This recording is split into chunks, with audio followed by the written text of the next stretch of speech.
Hey guys, this is Mathia Ford with Renal Diet HQ, and I'm doing a challenge this month. It's go live every day in August, so you should expect to see 30 or 31 new videos in the group, in the page, in the month of August.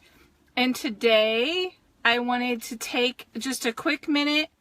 I get a lot of questions from people who are brand new with kidney disease, or people whose family members just found out that they have kidney disease and they want to help. And so I have some quick tips that are both related to diet and related to other stuff. So I want to go over those with you today quick and just make this a short live, and comment below, add any questions that you have, and I'll come back and answer those questions for you, whatever you have, and maybe do another live about that topic if you let me know what you'd like to hear more about. I have some topics already chosen, but I'd love suggestions because I always want to tell you about things that you're interested in. So my 4 tips for people who are new to kidney disease, who just got it or just found out, or just deciding to do something about it, are: number 1, first tip is regarding the diet, cut your meat portion in half. Fish, chicken, turkey, beef, whatever it is, the amount that you normally eat, cut that in half. Now, you may be thinking, well, I'll be hungry, I won't have enough to eat, that's not enough protein. Part of kidney disease is lowering your protein intake, because protein creates a lot of waste in your body that your kidneys have to deal with. So we actually only need about half the protein that we eat a day, so cutting it in half isn't going to hurt you. And second of all, it also reduces those other things like the amount of salt that you eat, the amount of potassium and phosphorus that you eat. So the simple act of cutting the amount of meat you have, that you normally eat, in half can make a huge difference in your diet. So I would just say start with that. Don't worry about making special changes.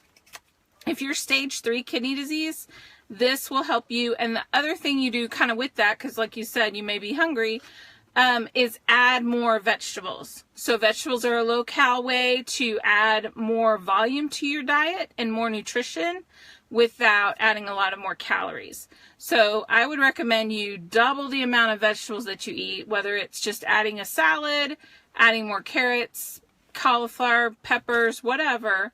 So next you're going to say to me, which I'll talk about in another video, I can't have tomatoes, I can't have this, can't have potatoes.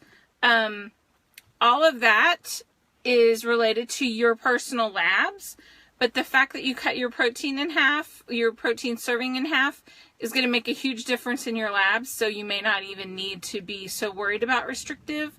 But if you're worried about it, don't eat those vegetables, but there's plenty of vegetables that you can eat. And if you go to my website, renaldiethq.com, you can sign up and get 7 free dinner meals, and you will look at the portions on those and realize that the portions are about half on the protein items. So that's my number 1 tip, is to reduce the amount of protein that you're eating by cutting your meat in half. So if you normally eat cheese kind of as your protein, cut the amount of cheese that you eat in half, and that will make a huge difference. So my second tip, and the number 2 thing, let me look at my notes, cut out the salt shaker. So whether you have heart disease or not, you need to reduce your blood pressure, and a great way to do that is by cutting out the salt shaker. So just don't even have a salt shaker on your table. Use different herbs and spices. Try to cook with less salt. Think about whether the salt is needed in that recipe when you're making it. Salt is needed in something like bread in a small amount because it helps with the chemical reaction. But your corn that you have on your plate doesn't need salt. It just needs maybe some flavor. So add some different things like lemon pepper or other flavorings, not salt. It will take a little bit to get used to that, but it's something that you will be doing for a long time. So helping that will help all of your labs. And all of these things I'm telling you to do will slow down the progression of your kidney disease. So number 3, three, is to drink twice as much water. So if you're already drinking water all day long and you drink 8 cups of water a day, I would say maybe increase it by 25%. But for most people, we're drinking tea, we're drinking soda, we're drinking coffee. Change out all of that, double your amount of water. So if you now drink 1 glass of water a day, drink 2 instead and switch out one of those beverages for water. So what I like to do to start this is to say, okay, with my evening meal, maybe I normally drank Diet Coke, I'll switch out that for water. And then a couple days later, I'll switch out one of my mid-morning beverages for water until I'm kind of every other beverage is water. And then moving towards drinking mostly water. Now you may be asking, why do you want me to drink mostly water? Why can't I drink tea and coffee?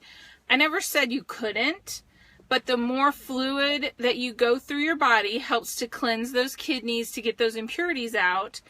And since your kidneys are still working, you're new to kidney disease, you want to help them to flush that out easier. So as you increase your water, the thing about coffee and tea and Diet Coke and diet sodas is that they all have additional things for your body to have to manage.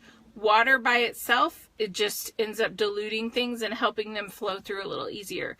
It also helps with any sort of constipation that you might have. Drinking more water helps to lubricate your bowels.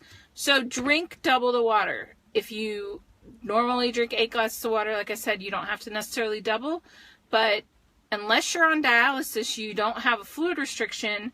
So go ahead and increase that fluid, and that will help your body to get more fluid, help your kidneys to work a little better. So the last thing I want to tell you that's not necessarily related to a diet is to check your medications. So if you're new to kidney disease and you just found out you have stage 3, one of the things you want to do is stop taking ibuprofen. Ibuprofen is significantly affecting your kidneys, so you want to use Tylenol or other medications, or you want to reduce the amount of medication that you're taking. You want to ask your doctor, does this medication affect my kidneys? The other medication that significantly affects your kidneys if you're diabetic is metformin. So if you're on metformin, don't stop taking it. I'm not telling you to do that, but go ahead and talk to your doctor and see if there's another medication that you can switch out. My mom recently did this, and basically her kidney disease went back to stage 2 because the metformin was not affecting her kidneys anymore. This won't change for everybody, and it's truly something you need to just discuss with your doctor. But you do need to know, does this medication affect my kidneys? So when you're talking to them and they're giving you a new prescription for an antibiotic or whatever, just ask them, does this affect my kidneys? That's something that every doctor that you have needs to be aware of, and they may not remember that because not all their patients have kidney disease. So go ahead and make a comment below. Let me know what else you'd like me to talk about. Let me know your questions regarding what I talked about. I don't think it's too controversial, but it should be something that you need to know. So if you're starting right away, that's what I want you to know to go ahead and do.